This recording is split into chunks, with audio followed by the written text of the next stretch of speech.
We know there were so many researchers of Central Asia since long, especially 18th, 19th century, and they were all men, obviously, and they did not have access necessarily to the world of women, especially in more religious areas like Fergana, because they were behind the walls, so to say. So you had this unique opportunity to enter these quarters, İçkilik, I think it's called İçkeri.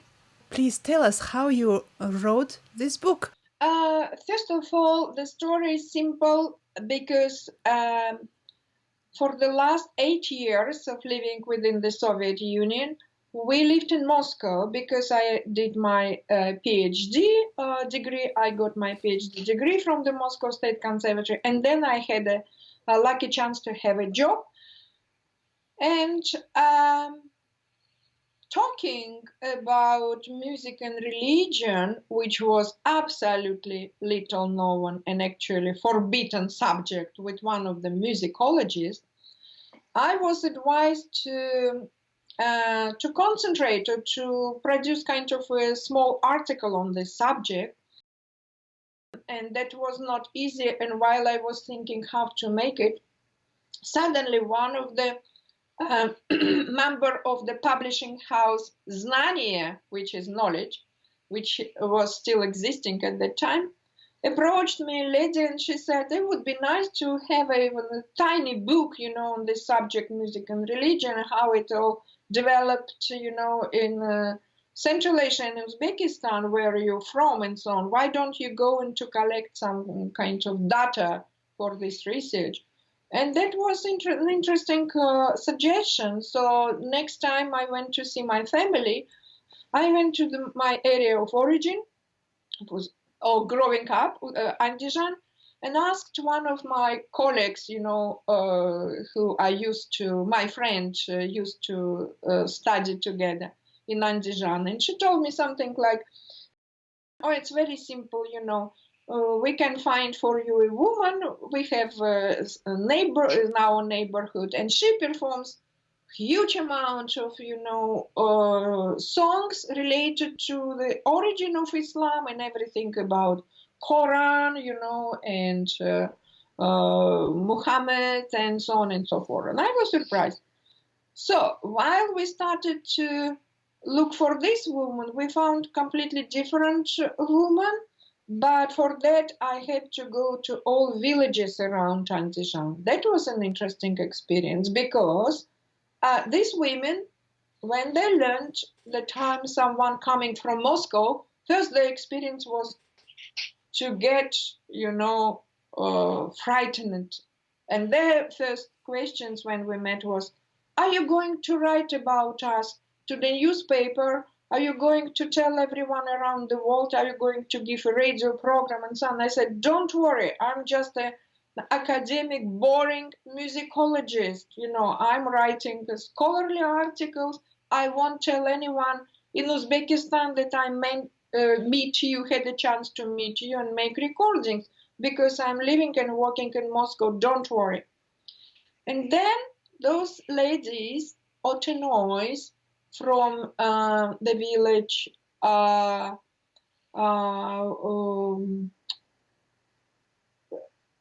it comes in a minute. They told me, can we gather all together? And that was the most interesting thing. I started my collection of my recordings because they came together and started to sing, to recite the most interesting, the most beautiful in my understanding, but the most interesting, the most historically old, recitations. And they did it in a kind of in a choir, 3 of them. And they were of different age, of different strength of the voice, and so on. But their love, and their devotion to this genre and their knowledge of this genre was amazing. I understood that was in a way, and in the village Durdur. So it was in a way a parallel world. We never heard about it. We had no knowledge about this singing. We never had the chance to meet someone who will tell you about this? How shall we study those genres?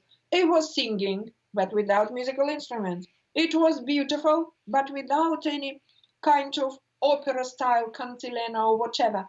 Everything was so emotional and with such great dynamic, but it was not at all known to the world outside. I had difficult times because with this translating those singing, patterns of these recitations, I went to some famous scholars from the Academy of Science of Uzbekistan. What I learned, none of Uzbek men in Academy of Science or in, or musicologist in my environment knew anything about those genres. So I was surprised. If it's existing for centuries, despite the Soviet Union bans, if it's still, orally transmitted from grandmothers to their granddaughters, if it's still alive, how this genre could not be completely ignorant in their study, and why nobody knows where it is, what part of traditional culture it takes and so on, where to put it, what is the niche of this genre of culture. And that was my, surprise, which brought me to this necessity to write books.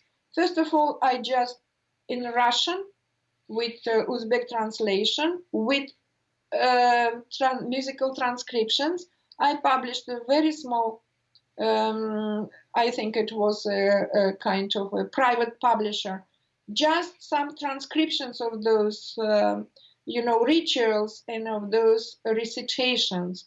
And that was already a striking experience, but a small, very tiny book to put on your hand.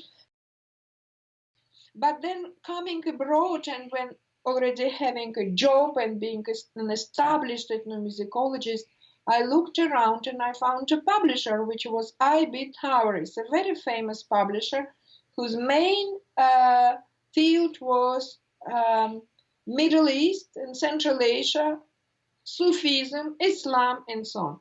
And that was another challenge to me because the commissioning editor, who was excited about the project, said,